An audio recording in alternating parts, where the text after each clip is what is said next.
ሰላሙን ፍቅሩን ለሕዝባችን ይላክልን። መከራውን፣ ሞቱን፣ ግጭቱን፣ ራቡን፣ ስደቱን ከዓለማችን ከሕዝባችን ያስወግድልን።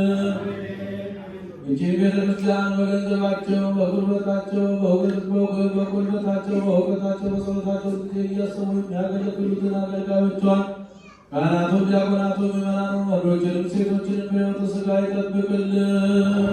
የታመሙትን ይፈውስልን። በስርጉተ ገብርኤል ለሕይወት በሽታቸው እንዳያችን ሁሉ አርቆ ለቁመተ ሥጋ ያብቃልን። የሞቱትንም በመንግሥተ ሰማያት ያሳርፍልን። ለብርሃነ ልደቱና ጥምቀቱ በሰላም ያድርሰን። ከእመቤታችን ከቅድስተ ቅዱሳን ከንጽሕተ ንጹሐን ከድንግል ማርያም ረድኤቷን በረከቷን ያሳድርብን። አቡነ ዘበሰማያት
Amen.